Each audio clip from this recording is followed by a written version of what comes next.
Shakespeare বলেছিলেন, একজন ছেলে কখনো একজন মেয়ের বন্ধু হতে পারে না, কারণ এখানে আবেগ আছে, দৈহিক আকাঙ্ক্ষা আছে।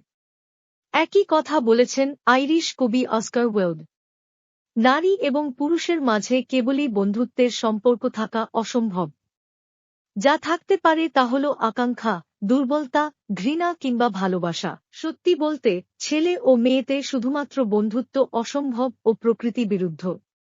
কেননা শুধুমাত্র বন্ধুত্ব হলে প্রকৃতি নিজের অস্তিত্ব হারাবে। চুম্বক আর লোহা কখনো পাশাপাশি থাকতে পারে না।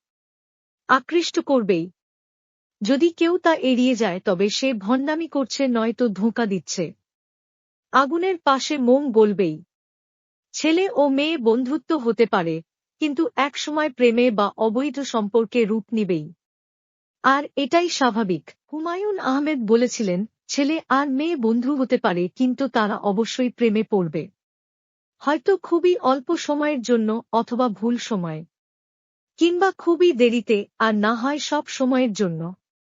তবে প্রেমে তারা পড়বেই।